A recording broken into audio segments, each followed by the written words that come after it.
Oke, kali ini saya akan mereview tentang bagaimana sih membuat tugas artikel pendek yang saya maksud. Saya kasih contoh tugas pada tahun lalu ya. Tahun lalu beda dengan tugas semester ini. Semester ini saya coba pakai video dulu. Harapan saya teman-teman ngerti yang dibahas apa, nggak cuma sekedar translate atau berorientasi output, tapi saya juga lihat orientasi proses. Jadi ketika bikin video kemarin sebenarnya saya berharap teman-teman memahami yang direview artikelnya itu apa. Nah, ini tugas yang dilakukan semester lalu disubmit di preprint. Preprint itu sebuah web yang menawarkan kita untuk pre-publish ya, preprint. Jadi sebelum kita bikin paper publish di jurnal, biasanya dimasukkan di preprint situ. Nah, ini tugas individunya mahasiswa angkatan 2019. Anda bisa lihat di sini, kelihatan nggak? Saya cek. Kelihatan, Pak.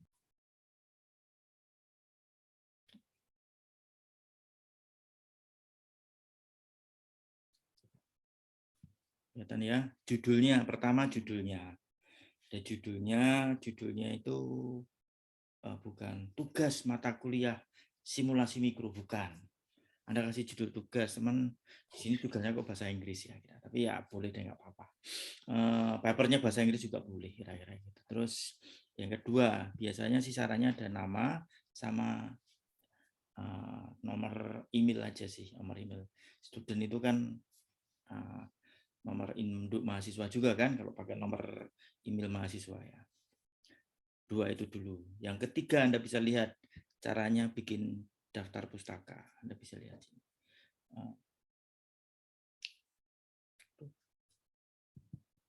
Seribu.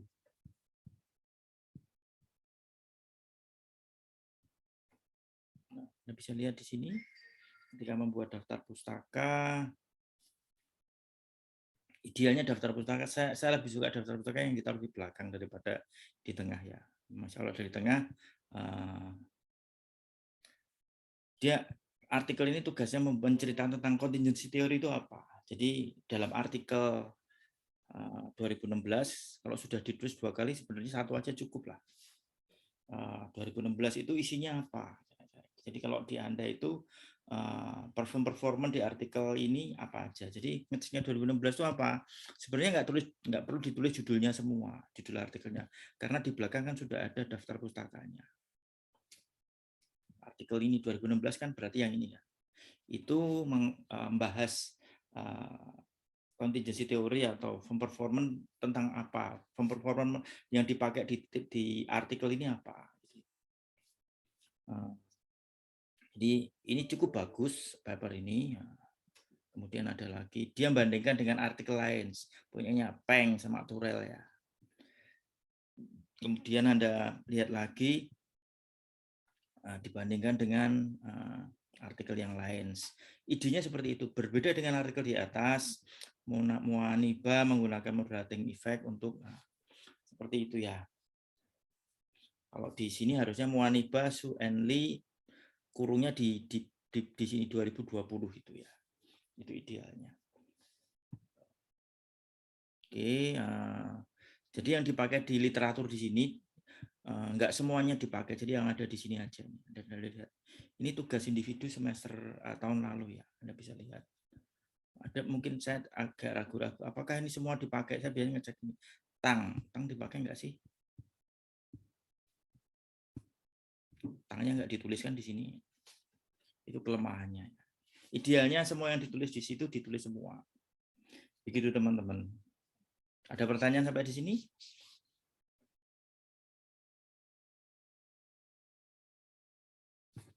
Oke. Saya masuk ke tugas Anda. Tugas Anda itu saya akan buka tugas.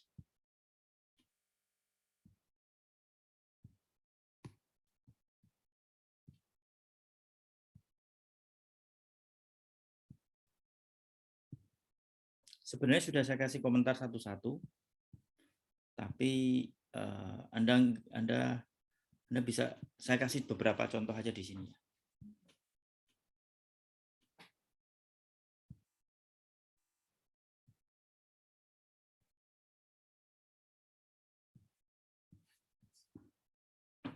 Saya akan share tugas Anda, saya akan review kan tugas kelompok kan. Ini kelompok ini anggotanya bertiga, mata kuliahnya. Saya berharap judulnya kayak tadi, nggak perlu ditulis nama mata kuliah, judulnya aja, artikelnya apa. Nah, Anda bisa lihat artikel ini membahas secara luas tidak dapat disangka dalam penelitian terlalu panjang ya, langsung to the point aja. Artikel ini apa? Bukan link seperti ini yang saya minta. Kalau link itu DOI-nya, jangan link ini. Nah, Anda lihat di sini seperti ya. Kalau membuat link itu DOI, bukan link sign direct apa, bukan. Bukan seperti ini. Kalau seperti ini Anda mendownload artikel yang ada di web gitu ya. Standarnya nggak seperti ini ya. Ini daftar pustakanya, tolong diperhatikan. Tugasnya baik-baik. Membuat daftar pustakanya salah. Satu. Di sini juga sama, salah kira-kira. Cheat-nya salah ya, kira-kira gitu. Sudah ada panduannya ya. Jelas ya, cara membuat artikelnya salah ya. Jelas ya, Nur, Teresa, sama Yolanda, jelas. Ada pertanyaan dari Nur, Teresa, Devina, Yolanda. Kita lihat, ada pertanyaan dulu sebelum saya bergeser ke kelompok lain. Saya masuk ke sini. Itu lebih baik. Artikel ini Safira, Natalisa, Elisa, Olivia ini bit better ya, tapi tidak belum sepenuhnya seperti yang saya maksudkan. Misalnya gini, Barney, dia ambil dari Barney. Dari Barney itu apa sih? Apakah satu paragraf itu dari Barney?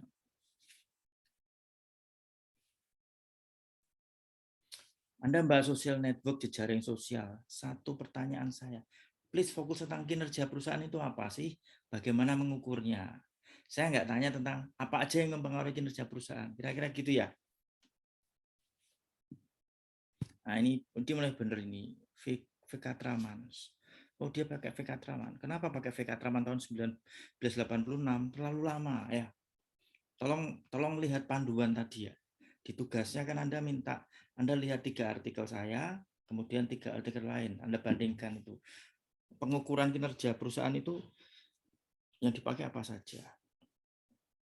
Ini udah benar, tapi artikelnya siapa? Kok banyak sekali nih.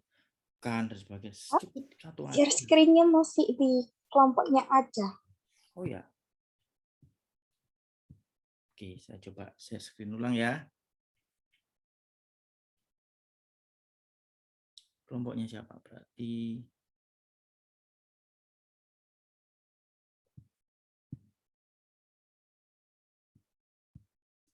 ini ya, ini kelompoknya Safira ya, Natalisa. Anda lihat di sini, saran saya paragrafnya enggak segini cukuplah ya. 1 halaman kurang dikit.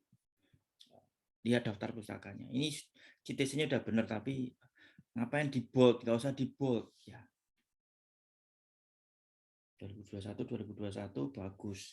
Sekali lagi ini salah ini daftar pustakanya. Membuat daftar pustaka enggak seperti ini. Yang miring itu bukan judulnya ini, tapi Anda standarnya salah. Yang miring itu jurnalnya, nama artikelnya nggak miring. Anda salah ya. Sebenarnya kalau Anda lihat di Emerald sudah ada, misalnya sudah ada contohnya kok artikelnya. Saya kasih contoh, paling gampang ini.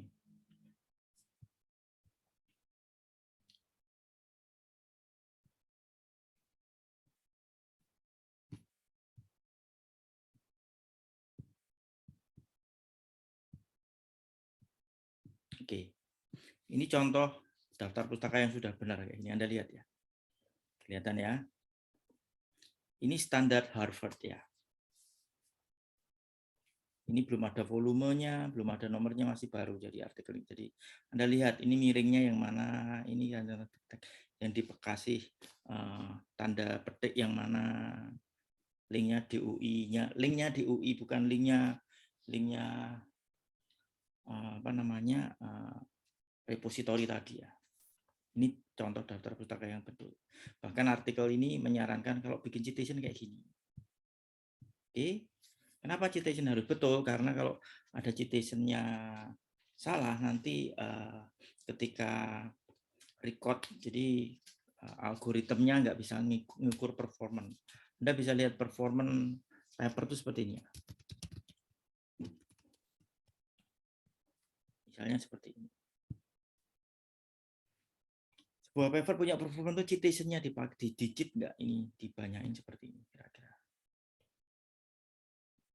Nah, kalau daftar citation-nya tadi salah, dia nggak akan ke terrecord ke sini kira-kira seperti itu.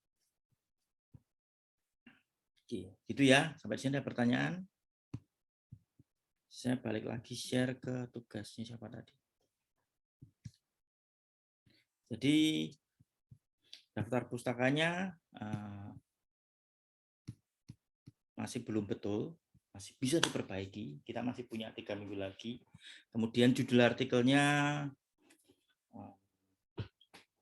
bukan seperti ini. Oke, nanti saya kasih tugas kedua dulu aja deh. Tugas kedua itu tentang inovasi. Kemudian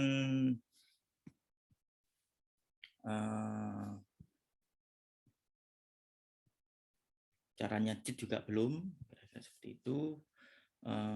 Ini juga daftar pustakanya, namanya panjang, nama tuh nggak perlu disebutin semua. Family name, nama terakhir. Maka kalau Anda menyebut nama, jangan disebut nama semua. Yang penting itu nama akhir. Sama juga dengan ini, sama. Oke. Ini kesamaan.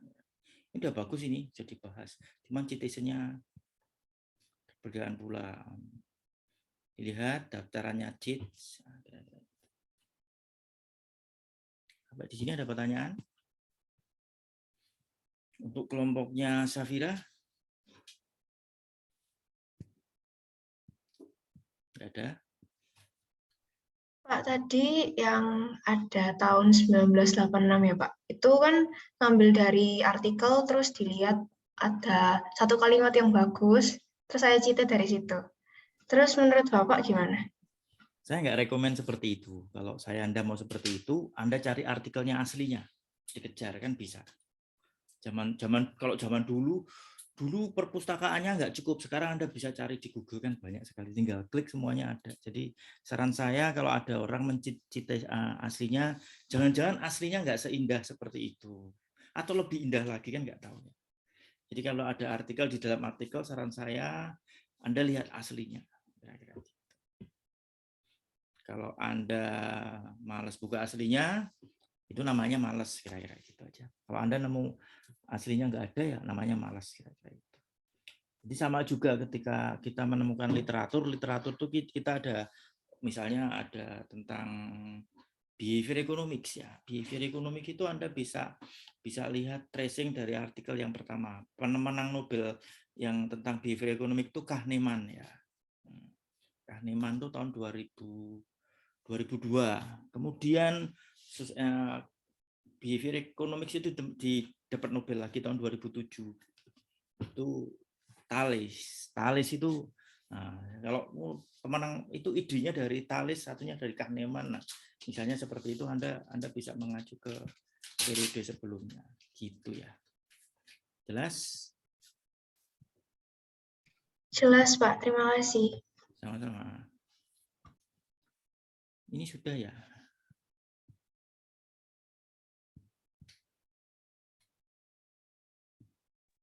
Pak, review itu Pak, tugas kelompokku. Semuanya.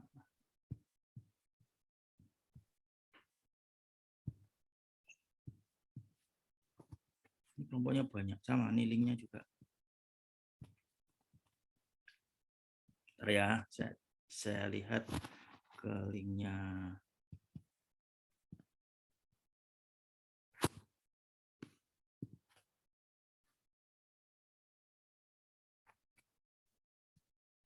Saya coba cari ULS.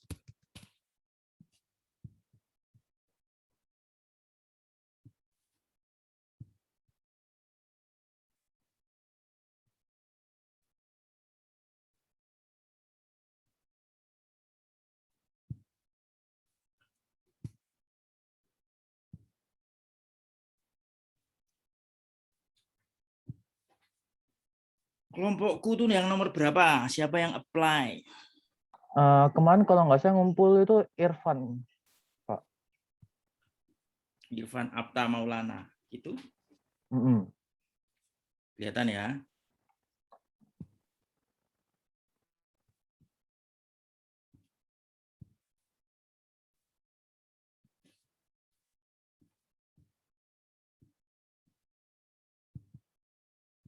Wih, rombongannya 9 orang ya. Tahu 9 orang itu yang kerja siapa? Bikin satu paragraf pasukannya segini. Anda bisa lihat. Ini namanya metodenya ya. Ini metodenya. Tapi Anda judulnya, Anda jangan lupa Anda tulis judulnya ya. Judulnya apa? Kelihatan ya? Kelihatan nggak? Kelihatan, Pak. Kelihatan ya. Jangan lupa ditulis judulnya. Judulnya misalnya saya kasih judul firm performance .2 perbandingan artikel di Scholar ya. Di Emerald dan Sanderex atau Scholar ya. Scholarnya dia Emerald publishnya. Anda bisa lihat.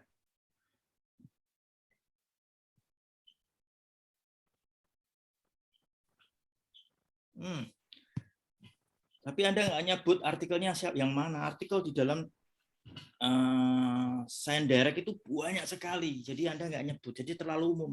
Anda ngambil 3 artikel terus Anda justifikasi gini nggak bisa. Anda harus sebutkan artikelnya seperti itu. Jelas ya? Oke, Pak. Gini artikelnya ini kan. Daftar pustakanya sudah oke ya. Ini jelas, bagus ini. Kemarin kalau nggak salah ada di komen daftar pustakanya kurang kalau nggak salah, Pak. Kalau di sekarang Anda pakai standar apa ini? Oh, ini pakai standarnya APA. Sudah APA sudah benar yang ini ya. Oh, soalnya kemarin bapaknya kan ngasih feedback kan. Daftar pustaka masih salah, belum sesuai EPA gitu, Pak. Nah, maksudnya ini, ketika Anda daftar pustaka itu sudah betul, tapi yang di dalam ini masih salah. Jelas ya. Ketika Anda quote, Anda masukkan di dalam ini kalimat yang mana, citation yang mana, jelas nggak? Salahnya di situ. Clear ya? Misalnya Anda bilang seperti ini. Misalnya Anda nyebutin Pratono 2000, yang ininya betul, tapi yang ininya masih salah, jelas. Misalnya di sini Anda nyebut 2000, Anda sebut Pratono 2018, misalnya di sini. Ya. Ini yang mana? Jelas. Jadi seperti ini, Grambiang Anda bikin justifikasinya terlalu luas. Oke? Oke, Pak. Nah. Saya ada pertanyaan lagi, Pak. Kelompok kami itu sebenarnya juga masih bingung tentang citation tadi itu. Iya. Gimana? Yang kayak tadi kan yang dari kelompok sebelah kan kayak salah masukin link atau apa itu, Pak. Nah, kita kayak juga masih kebingungan di sana. Anda boleh masukin link, ada boleh enggak, kira-kira gitu ya. Biasanya ada ditambahi yang misalnya ditambahi boleh, itu cukup minimal kayak gini, minimal kayak gini ya. Minimal seperti ini. Minimal tuh standarnya itu gini. Aduh, mana sih? Minimal seperti ini. Kalau ada mau nambah lagi, misalnya sini di UI gitu bisa. Tapi minimal seperti ini standarnya. Last name, first name, kira-kira standarnya minimal seperti ini. Oke. Baik, Pak. Mengerti, makasih. Ya. Cuman kelemahan artikel ini citation-nya belum sesuai standar. Karena sesuai standar ada pustaka di belakang itu, ini yang dipakai yang di mana? Jadi paragraf itu Anda bisa ini umum ya. Lalu ini dibuat kayak per paragraf 5 kalimat gitu. ini panjang sih. Kalau saya sarankan ini bagi 2 ya. Nggak harus 5, ini bagi 2 ya. Ini kenapa bahas interaksi sosial? Nah, Anda membahas yang dipengaruhi itu apa? Kan pertanyaannya cuma kinerja perusahaan. Kinerja perusahaan itu apa? Ngukurnya bagaimana? Kalau dibahas apa yang mempengaruhi itu banyak sekali. Jadi kira-kira itu.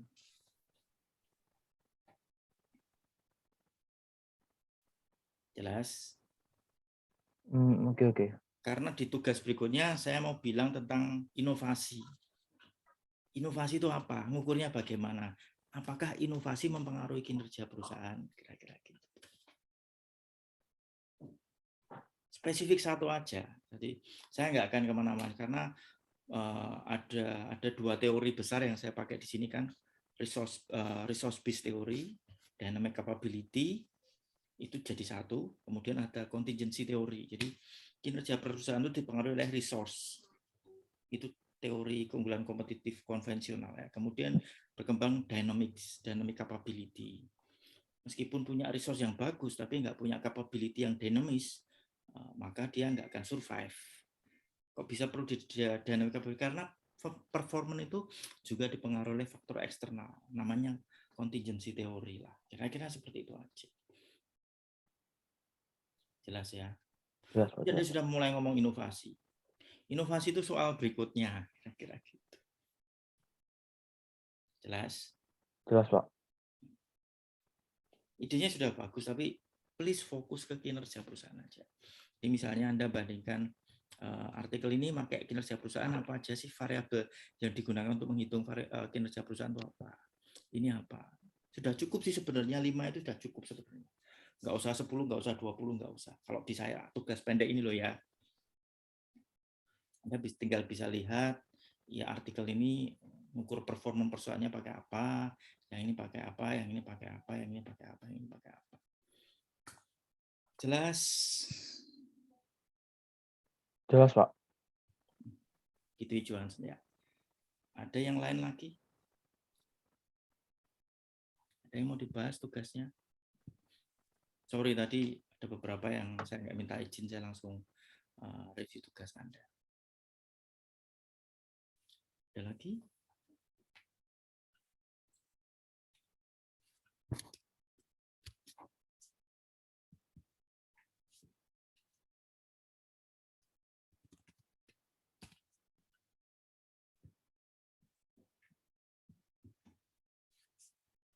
Lalu ada lagi?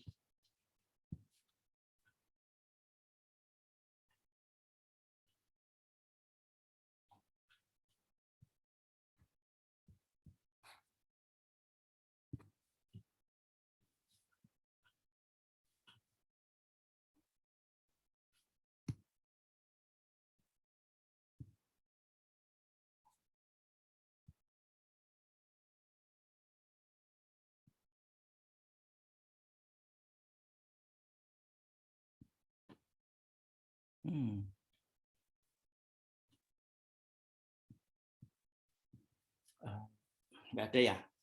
Oke, saya masuk ke kedua. Sekarang tugas berikutnya itu tentang kita akan saya stop record ya.